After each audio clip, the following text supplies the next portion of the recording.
Hello everyone, my name is Harish Kamble. In this video, I am going to explain about Mucor. First, classification of Mucor.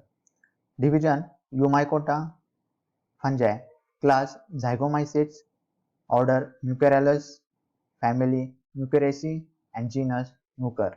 And example is Mucor nucido. Occurrence of Mucor. Mucor is a cosmopolitan. It, it is found everywhere. Cosmopolitans means in every region, everywhere. This fungus is saprophytic. Saprophytic means the fungus grow on dead and decayed organic matter. Example, on a damp soil, on a dung, on a decayed leaves, decayed branches, decayed dead bodies. So this fungus is mostly saprophytic, but some species found which are parasitic. This fungus is also called as soil-borne fungus because these fungus generally grow on damp material, damp organic material, leaves, as well as dung, waste material. So generally we can say that this is a soil-borne fungus. It is also called as horse dung fungi.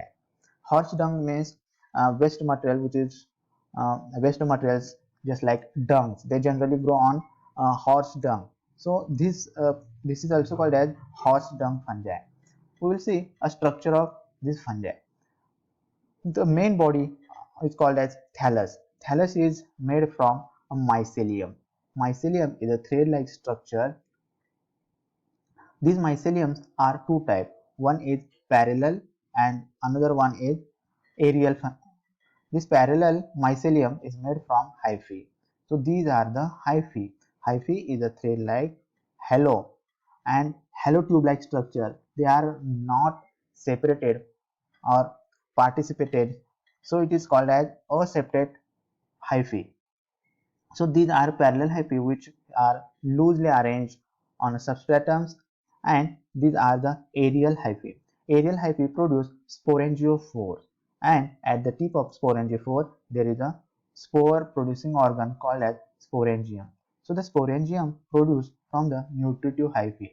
In this nutritive hyphae, nucleus and cytoplasm freely move from one place to another place. There is no barrier, so it is called as aseptate. So many nucleus presence in the halotube-like structure called as hyphae, and there are multinucleated. So many nucleus presence in this halotube-like structure called as hyphae. This type of hyphae is called as sinusitic. So characteristics of mucor. Mycelium are highly branched. So they are very highly branched, loosely arranged, sinusitic hyphae. Here, sinusitic hyphae means in the hyphae there is a many nucleus presence, and these nucleus move from one place to another place freely because there is a no particip there are no separation, there are not participations. So this type of hyphae is called as aseptate hyphae. Generally, when we observe this nucleus, initially they look white colonies, but after some time they converted white to off-white, so lose their white color. No rhizoids. Rhizoids means absorption, just like root-like absorptive hyphae, but in this nucleus there is a absence of rhizoids. Instead of that, there is a presence of, so rhizoids are root-like hyphae which are absent in the nucleus, but there are parallel nutritive hyphae which absorb nutrition from the substratum, so they are called as nutritive hyphae. Aerial state hyphae produce sporangium. From the nutritive hyphae, some hyphae thread-like structure is called as hyphae. A single, these are the hyphae. These are the hyphae. So from the nutritive hyphae, some hyphae is a straight, and these hyphae produce sporangiophore, and at the tip of sporangiophore, the sporangium formation takes place. Mucors reproduce by two ways: asexual and sexual reproduction. In the asexual reproduction, there are no formation of sexual organ, and in the sexual reproduction, there is a formation of sexual organs, so it is called as sexual reproduction. Asexual reproduction. Some aerial hyphae arise from nutritive hyphae. Sporangium develop spore release from the sporangium and the spore germinate on suitable substrate and produce mycelium. So this is the nutritive hyphae. It is parallel. In the asexual reproduction, there are parallel hyphae called as nutritive hyphae. From this nutritive hyphae, aerial hyphae is formed. These aerial hyphae,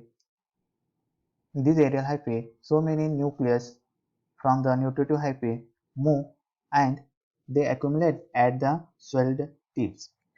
Then in the swelled tip, so many nucleus division takes place and so many nucleus produces. Then in the swelled tip divided into two parts. One is peripheral zone and another one is the central zone. In the peripheral zone, nucleus accumulated, and in the central zone there is a without nucleus, only sap is accumulated, and this central zone is divided by protoplasm vacuoles. So central zone is separated from peripheral zone. Now what happened in the peripheral zone, there are so many nucleus and cytoplasms are there. Then these nucleus and cytoplasm morphogenesis and produced spores. So the spores produced at the peripheral zone of the nuclear sporangium. So the structure is called as sporangium because it contains spores, and these sporangiums develop on the aerial hyphae. And nutritive hyphae, parallel hyphae supported them and provide them nutrition. Then our sexual reproduction. In the sexual reproduction, there are two types of strains. Strains means variety of mucus. See, there is a two strain, positive strain and negative strain. In the positive strain, the spores from these positive strains will germinate and produce mycelium. Here also, spores of negative strains produces the spores produces the mycelium, and this mycelium is from a negative strain. Positive strain and negative strain, when come in contact, there is a formation of first formation of zygospores. So this type of reproduction is isogametic because their positive strain and negative strains hyphae are the same, and when they come in contact, they their nucleus cytoplasm move toward this region, and from the positive strain nucleus move from these regions, and when they fuse, their wall is dissolved and zygospores develop. See here, there are two strains. Suppose these are from the positive and this strain is a negative strain. Their hyphae come in contact. So this is from this hyphae from this strain and this hyphae from this strain, and they come in contact. When they contacted, their wall is dissolved and the nucleus is fused. So first their nucleus is migrated here. From this hyphae, nucleus and cytoplasm nutritions migrated here and accumulated. So the part of this or tip is become swollen and thick, and they are partitioned here. So this is called as suspensor. It is joined to this region. So partition is takes place in suspensor, and the swollen tip is formed. This is swollen tip is called as gametangium. So that due to this partition, there are suspensors region and gametangia form. So the gametangia from the two hyphae are fused together and zygospores is formed. These zygospores, there are so many zygospores formed from these two strains, and there may be possibility to develop the positive strain or negative strain. When these zygospores accumulated the food material, nucleus, cytoplasm, and they produce a thick wall or warty wall around them, and it goes in the resting period for few months in the unfavorable condition. When favorable condition returns, these zygospores develop promycelium, and the tip from which there is a sporangiophore form, and at the tip of sporangiophore there is a formation of germ sporangium. From the germ sporangium, when the sporangium wall break down, then the spores in the sporangium is released out, and when they fall on a suitable substrate, they start to germinate and produce promycelium, and after some time they produce a mycelium. So that's way mucor reproduce sexually. So in the mucor there are two type of reproduction, sexual reproduction and asexual reproduction. In both reproduction there are formation of spores. Spores are spherical, non-flagellated, or aplanospores, means there are no flagella, spherical, non-motile spores.